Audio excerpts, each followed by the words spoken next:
him, and he would like to say something for Vijay Bahar on behalf of Little Bangladesh, Mr.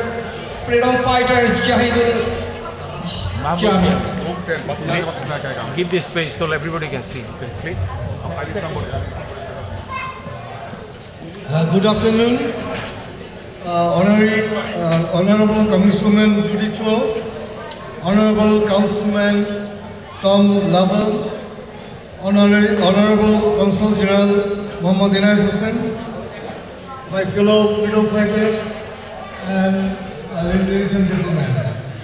It is a great honor, and it's a great honor for me to welcome you all on the 3rd Bangla Vijay Bahar to celebrate our 41st Victory Day. My heartfelt thanks to those who have worked hard to make this Vijay Bahar successful. It is a wonderful teamwork on the street of the freedom fight.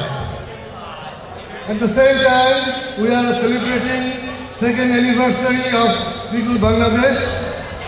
I want to extend my gratitude to the Honorable Councilman Tom Laban for all his help, who worked so hard to achieve our Little Bangladesh. When we rejoice our Victory Day, we must remember those billions who sacrificed their lives for our freedom. We must remember 200,000 mother and sister who have been violated in the liberation war. And we must remember our father of the nation, Bangabandhu Sheikh Mujibur Rahman, his exiled government, and the freedom fighters. Again, I want to thank you